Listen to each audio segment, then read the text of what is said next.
Prej shumë kohësh, qielli është konsideruar si territor i burrave, por gjërat kanë ndryshuar. Shumë vajza kanë zgjedhur të sfidojnë paragjykimet si dhe gravitetin, duke zgjedhur të bëhen pilote.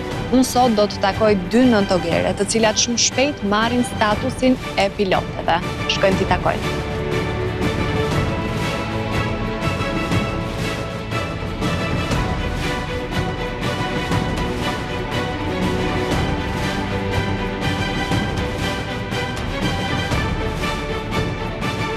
Jam këtu me nëntogeren Alida Bego, e cila shumë shpejt do të marrë statusin e pilotes. Alida, përshëndetje, shumë faleminderit që na pritët sot këtu. Përshëndetje. Si vendose të bësh pjesë e ushtrisë? Unë gjithmonë kam dashur të jem pjesë e një uniforme, qoftë policia apo pjesa ushtarake. Megjithatë nuk e dija nëse do vinte ndonjëherë, nëse do ishte mundësia ta realizoja ndonjëherë. Erdhi fati, kuptova, mësova që realizoheshin prova dhe testime për zhvillimin e akademisë ushtarake, kursin e përgatitjes së oficerit të ri, dhe aty vendosa që të provoj edhe unë të jem pjesë e akademisë. Ishte dëshirë personale. Patjetër. Keni pasur ndonjë familjar më përpara pjesë të ushtrisë që ndoshta jeni frymëzuar? Jo, fare, jam unë e para familjes që jam pjesë e forcave të NATO. Po si e mbani më momentin që vendosët, thatë, unë po shkoj tek ushtria dhe si ka reaguar familja? Ka nisur thjesht rastësisht, krejt rastësisht, thash vendosa të bëj provimet, të gjitha testimet, nuk e pritën keq, ishin madje të emocionuar, diçka e re që duhet ta provoja, të shqetësuar me disa për arsye se përsëri diçka e re pa provuar më parë, nuk e dinim çfarë na priste, nuk e dinim si funksiononte. Megjithatë zgjedhja më e mirë që kam bërë.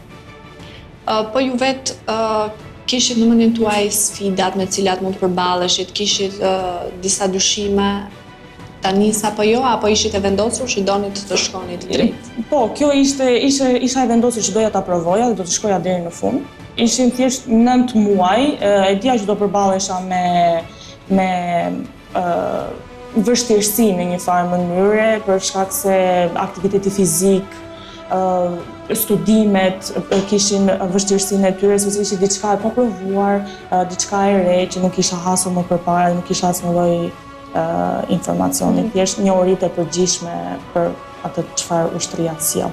Cilat janë ato cilësi që kërkohen për të bërë pjesë e ushtrisë? Realizoheshin provime që nga fiziku, duhet ishte shumë mirë në aspektin fizik, aspektin psikologjik edhe gjithashtu zhvilloi edhe një provim intelektual, quhej. Po dëshira për fluturimin, se sot do të fokusohemi tek forcat ajrore. Vendosët të bëshit pjesë. A ke pasur gjithmonë pasion apo si lindi? Kjo dëshira për fluturimin ka nisur që në momentin e emërimit në punë, në rinas të në forca ajrore.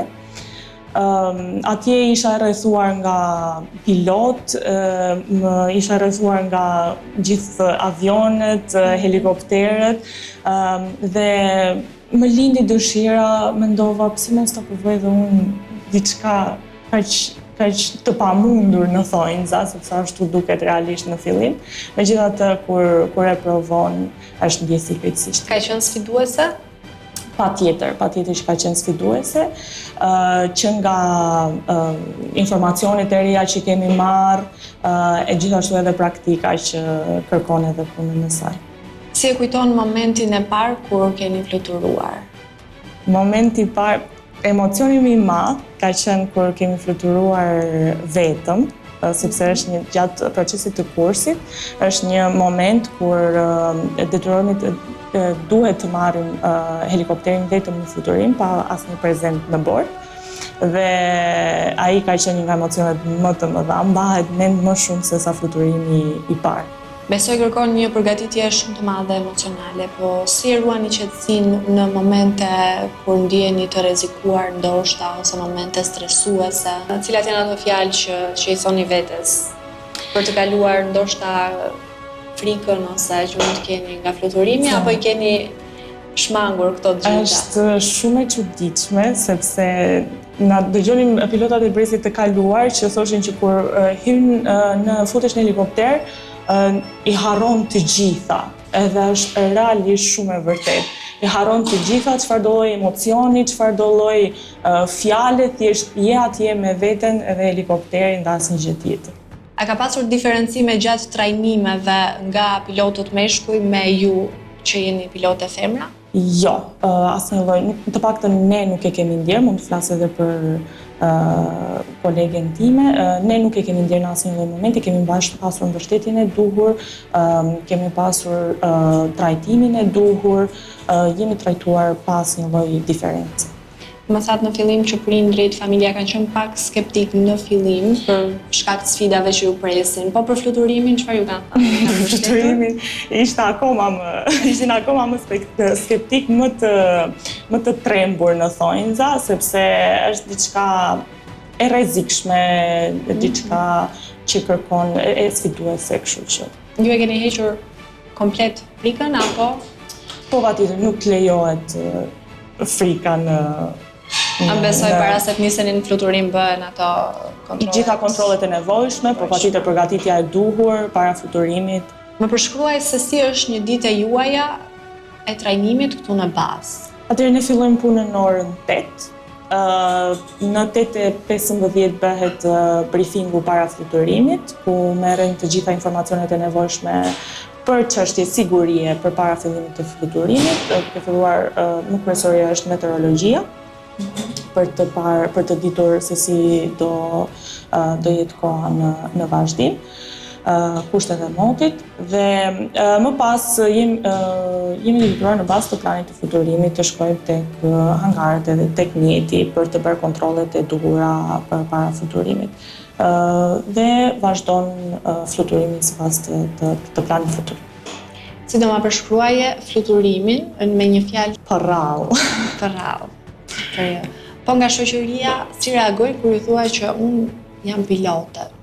Akoma nuk e besojnë ata, realisht nuk e besojnë që unë jam në gjendje tashmë që të pilotoj një mjet ajror.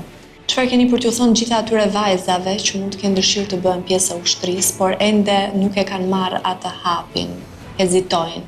Për mendimin tim, është një nga zgjedhjet më të mira që unë kam bërë, edhe pse jam femër, nuk ndihet fare persekutimi apo gjykimi i gjinisë femërore në forcën armatosur. I them femrave që të shfrytëzojnë mundësitë e tyre që i ofron shteti dhe të aplikojnë në forcat armatosura, të jenë pjesë e forcave të armatosura në përgjithësi edhe pse jo edhe si pilote në veçantë. Alida, unë di që ti ke sot një fluturim dhe të uroj shumë suksese. Faleminderit për intervistën sot. Shumë faleminderit juve, ishte kënaqësi.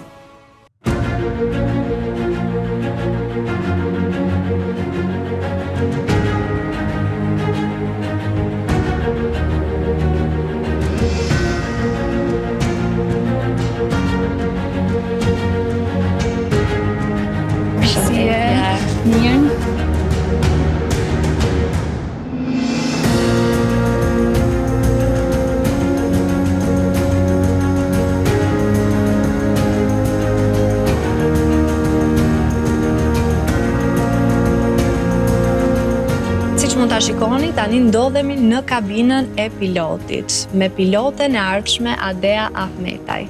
Adea, përshëndetje, faleminderit shumë që na pritët këtu në kabinën e pilotit dhe që pranuat të bëjmë këtë intervistë së bashku. Përshëndetje.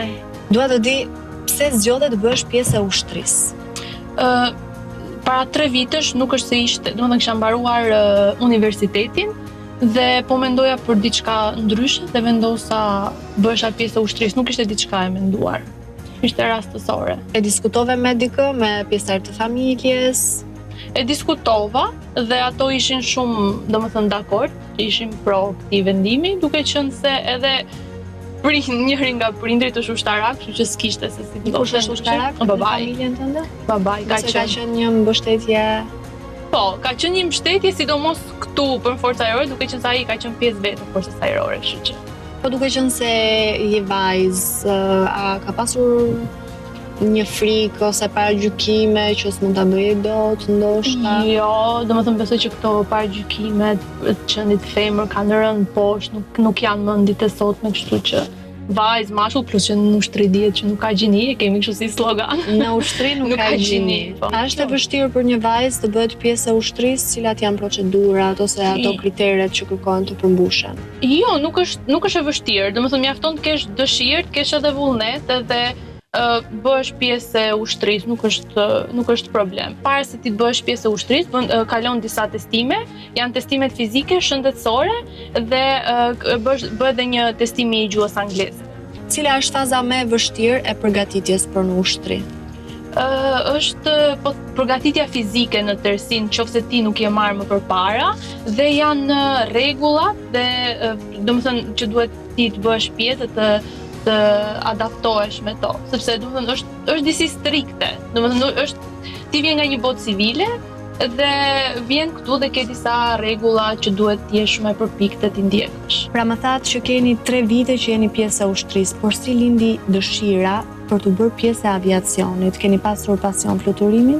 Që kur unë njoftova për hapjen e kursit, menjëherë shpreha dëshirën dhe kisha më shumë pasion që të bëhesha pjesë e botës aviacionit dhe ja ku jam. E ke pasion fluturimin? Po, shumë. Më përshkruani fluturimin e parë, kur ishit për herë të parë vetëm në kabinën e pilotit, si u ndjet? Momenti që ti, domethënë, nuk e harron, është fluturimi i parë solo, është ajo që mbahet mend gjithmonë, dhe ti aty e ndjen veten të aftë për ta pilotuar helikopterin vetëm dhe për një moment nuk e beson vetëm kur e gjen veten në ajër dhe shikon nga ana tjetër dhe ti je vetëm, s'ke më asnjë njerëz aty. Si përgatitjeni emocionalisht? Ju ndodh të keni frikë? Frikë jo, domethënë se po të kesh frikë i bie më mirë mos ju fut kësaj pune se nuk bëhet me frikë, por që ne duhet të mësojmë që ti kontrollojmë emocionet tona, sepse ndikojnë negativisht në këtë profesion. Duhet të jemi sa më të qetë. Të ka ndodhur të përballesh me situata të vështira, të papritura, sfiduese? Deri tani nuk është se kemi pas ndonjë situatë që mund të jetë shumë e papritur ose shumë sfiduese, përgjithsisht kanë qenë fluturime normale, le të themi, duke qenë se jemi edhe akoma në fazë stërvitore. Kush ka qenë personi i parë me të cilin folët kur vendosët të bëheshit pjesë e aviacionit dhe si reagoi? Me babain. Dhe mendimi i tij? Domethënë nëse ti e do, okay, vazhdo. Unë nuk ndërhyj në zgjedhjet e tua. Si reagon shoqëria kur i thoni që unë jam pilot? Si fillim habite, edhe pyetja që bëjnë gjithë është nuk e frikë. Kjo është pyetja më e zakonshme. Nuk e frikë. A të ka ndodhur që ta duash akoma më shumë fluturimin pasi e provove? Apo ka pasur në një moment kur ke thënë çfarë desha unë? Jo, këtë jo.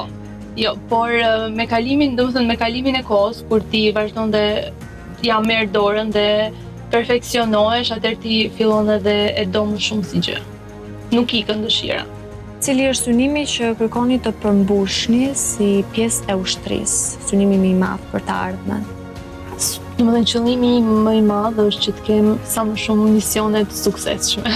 Si pjesë e ushtrisë. Kjo do ishte një arritje shumë e madhe. A keni diçka për t'ju thënë të gjitha atyre vajzave që kanë dëshirë të bëhen pjesë e ushtrisë, ju pëlqen fluturimi, por nuk gjejnë atë guximin, nuk e marrin dot atë hapin? Mjafton të kenë dëshirën edhe vullnetin dhe me kalimin e kohës do e kuptojnë që ia vlen. Jo vetëm aviacioni, po cilado fushë ushtrisë ia vlen. Të uroj shumë suksese dhe faleminderit shumë për gjitha përgjigjet edhe mesazhet që ndavët me ne. Faleminderit juve.